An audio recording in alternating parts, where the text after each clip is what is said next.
Have you ever noticed how many people we're around on a daily basis? I mean, really, like, paid attention to the people that your life crosses paths with. There's a lot of people out there. And every day we see people in all different kinds of moods, and it affects our mood.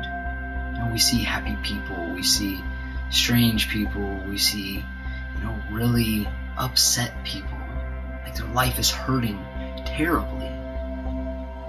And sometimes it's just an overload. For me, many times it affects my mood really bad because I can see people just acting like a jerk, and instead of me trying to make the world a better place, I generally just act like a jerk too. This is not a really hard jump to make, but Jesus was not that way. I was reading in Matthew 22 the other day, and something stuck out to me that has always been there, and I've seen it many times, but it kind of affected me differently than it ever has before. I read about how Jesus was healing people and doing his thing, and then these guys, the Pharisees, they came up to Jesus and they said that they wanted to trick him. And so they asked him, they said, Jesus, what is the most important thing out of all the laws and everything that the prophets have told us to do? What is the most important thing?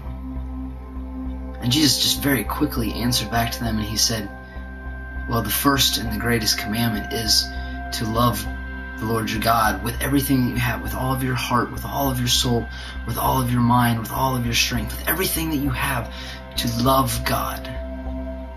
And I have to think that from there, he didn't even take a breath to then say, but the second thing is just like it, and it's just as important. And that is to love people the way that you love yourself.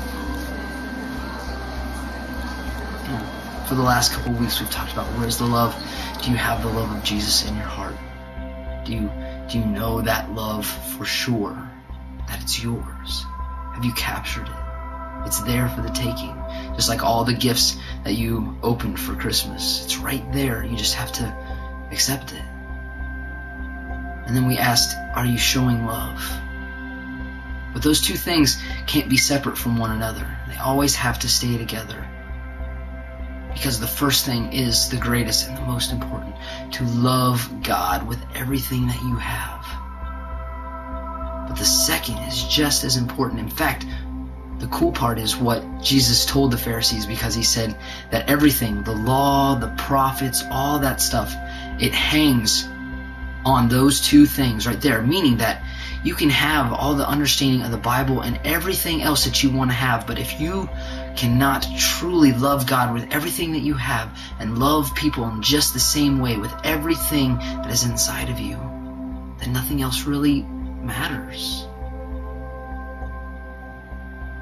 Can you begin to love God and love people in that way?